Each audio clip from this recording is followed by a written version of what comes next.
Introdução.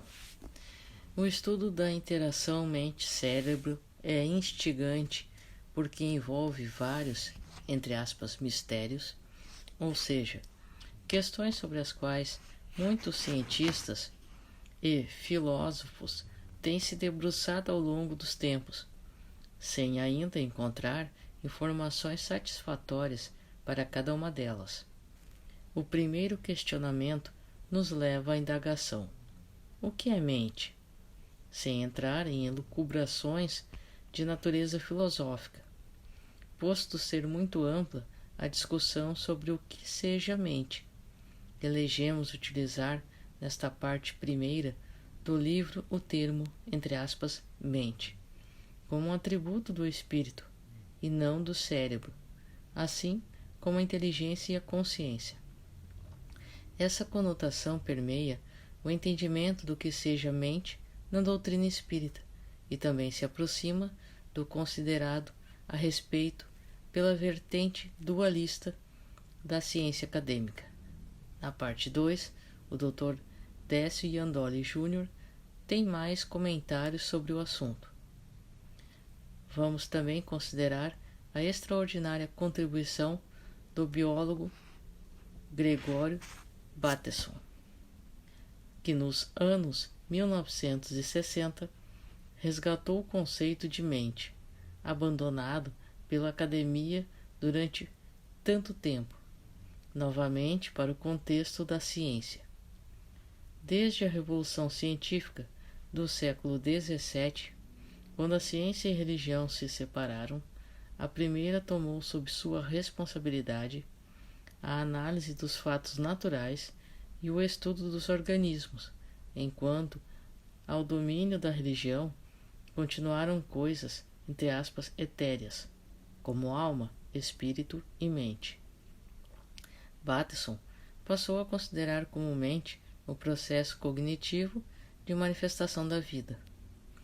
Todo ser vivo, por mais primitiva que seja sua constituição, entre aspas, sabe sobreviver, alimentar-se, respirar, excretar e reproduzir-se.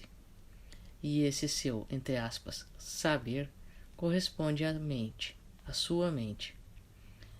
Com esse enunciado batesoniano, pode-se considerar a existência desse atributo em todos os seres vivos, o que derruba a visão cartesiana de que ele seria privilégio apenas dos seres humanos.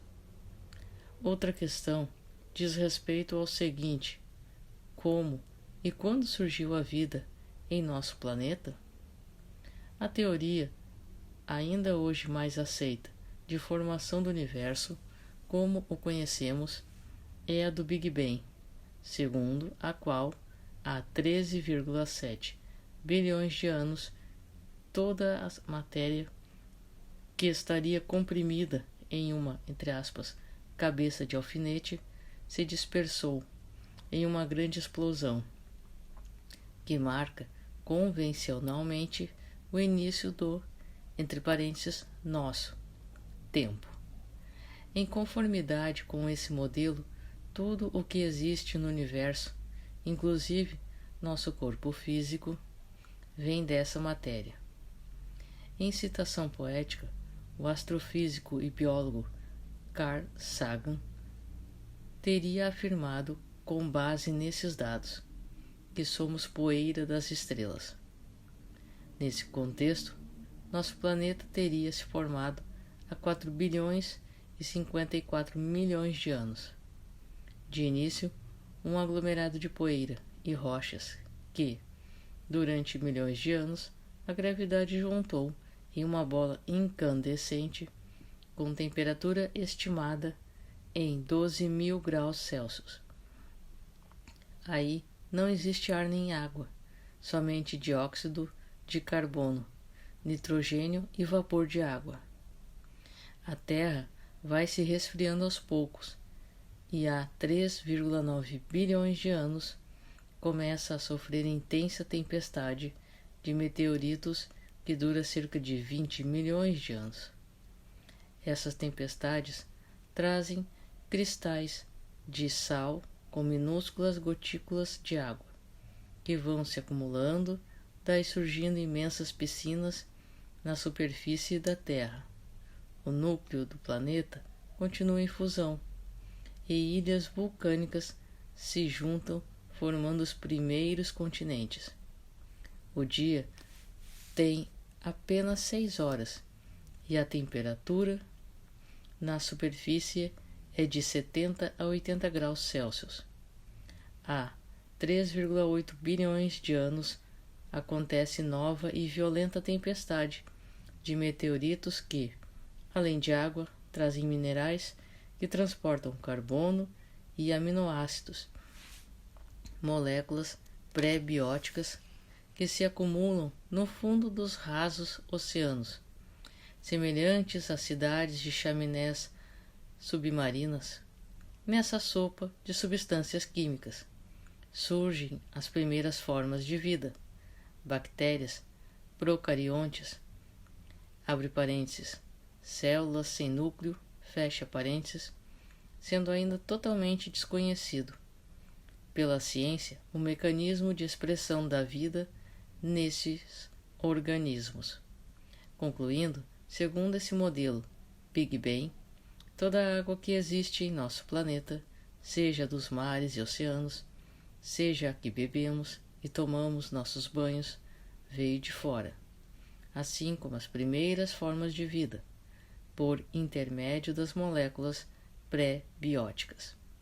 Conforme refere o biólogo celular americano Bruce Lipton, abre aspas, as células foram os únicos organismos vivos neste planeta durante 3 bilhões de anos e a coisa só mudou de figura quando elas começaram, há 700 milhões de anos, a se unir e formar comunidades multicelulares.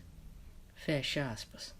Assim surge a pergunta que não quer calar. Onde estavam originalmente essas moléculas pré-bióticas e por quais mecanismos a vida se manifestou nelas? Continua o mistério. Mais uma reflexão alude a uma nova pergunta. Desde quando, do ponto de vista evolutivo dos seres, a mente atua na matéria? E que matéria? Uma pergunta ainda sem resposta de consenso é esta.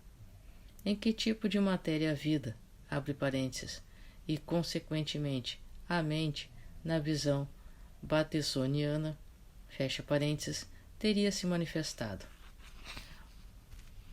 Abre parênteses, ou talvez ainda se manifeste, fecha parênteses. Foram ensinados na escola que existe uma diferença fundamental entre matéria orgânica e inorgânica. Entretanto, Leon Denis refere, abre aspas, há em todos os reinos da natureza uma evolução que foi reconhecida pelos pensadores de todos os tempos. Na planta, a inteligência dormita. No animal, sonha. No homem, acorda. Conhece-se, possui-se e torna-se consciente. Fecha aspas.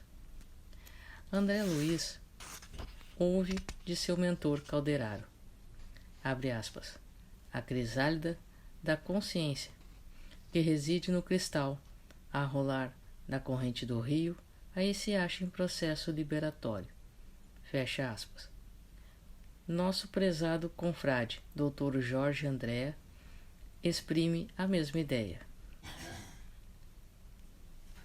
O mineral possui a vida tanto quanto o vegetal e o animal, o princípio unificador, a essência que preside as formas e o metabolismo da flora e da fauna. Existe também no reino mineral, presidindo as forças de atração e repulsão, em que átomos e moléculas se unificam e equilibram, do simples fenômeno químico até as manifestações humanas. Nossa saudosa líder da AME, abre parênteses, Associação médico espírita, fecha parênteses, do Brasil e internacional, doutora Marlene Nobre, em publicação a respeito, emite conceito similar, abre aspas, perdão. Ele, abre parênteses, o princípio espiritual, fecha parênteses, inicia a biogênese nos cristais, fecha aspas. Assim, somos levados a supor, em termos evolutivos, a implicação de níveis bem precoces de atuação do princípio inteligente sobre a matéria. Haja visto o conceito de que a trajetória de ascensão dos seres se faria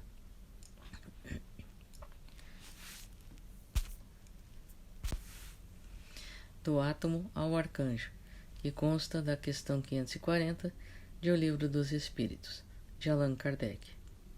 Partindo do princípio kardeciano de que todo efeito inteligente tem uma causa inteligente, há de se inquirir sobre o caso dos cristais, uma vez que cada tipo se caracteriza por uma forma determinada.